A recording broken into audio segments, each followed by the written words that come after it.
ఆంధ్రప్రదేశ్ విశాఖ జిల్లా Narva Zilla Parishad high school 1998-99 10th batch silver jubilee వేడుకలు సందేశాత్మకంగా జరిగాయి. అలనాటి ఉపాధ్యాయులపై 20 ఏళ్ల తర్వాత కూడా ఉన్న గౌరవం, అభిమానాలు ఈ వేడుకలో సంతోషాన్ని పంచాయి.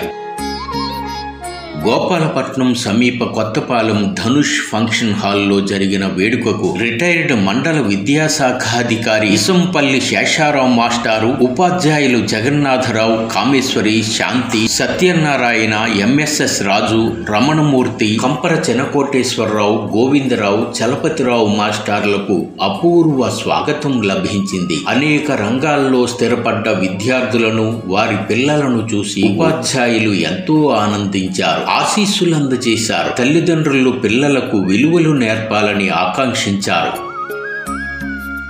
ఉపాధ్యాయులకు సత్కారాలతో ఈ వేడుక సందడిగా జరిగింది. గురువుకి ఎంత విలువ ఉందో, గురువు యొక్క స్థానం ఎంతో అన్నది ఈ కలయిక వల్ల మాకు మరొకసారి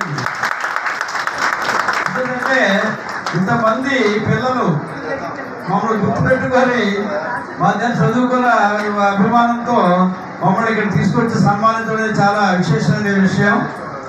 అంటే గతంలో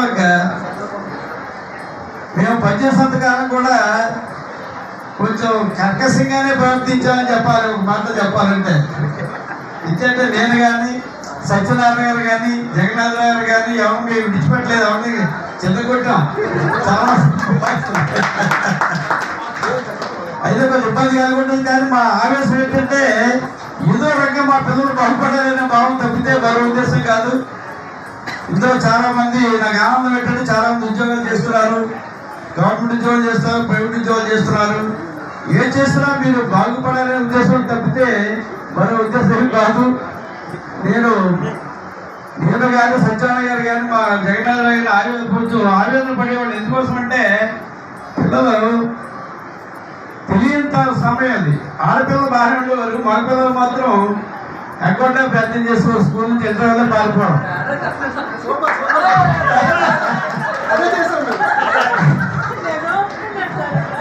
దాన్ని అరికట్టడం కోసం నేను సత్యనారాయణ గారు చెరుకో పక్క ఖాళీ ఉన్న దగ్గర ఫ్రంట్ గోడ ఉన్నప్పుడు గోడ లేదు మనకి, పారిపోకుండా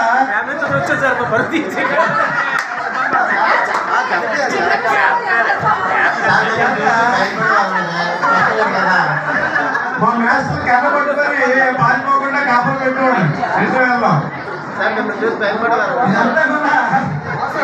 ఎందుకోసం అంటే మీరు బాగుపడి అభివృద్ధి రావాలనే ఉద్దేశం అదే మరో ఉద్దేశం కాదు. అనుకున్నట్టుగానే చాలా మంది అభివృద్ధిలోకి వచ్చారు, చాలా సంతోషం. మిగతా మీ పిల్లలు మనవాళ్ళు ఉన్నారు కొంతమంది, ఆనందం శ్రేయస్సు మీరు ఆలోచించుకోవాలి.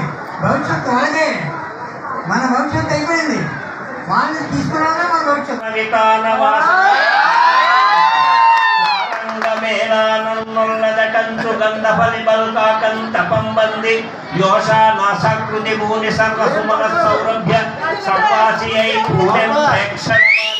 మధుకరి పుణ్యంబు నిర్వంగలం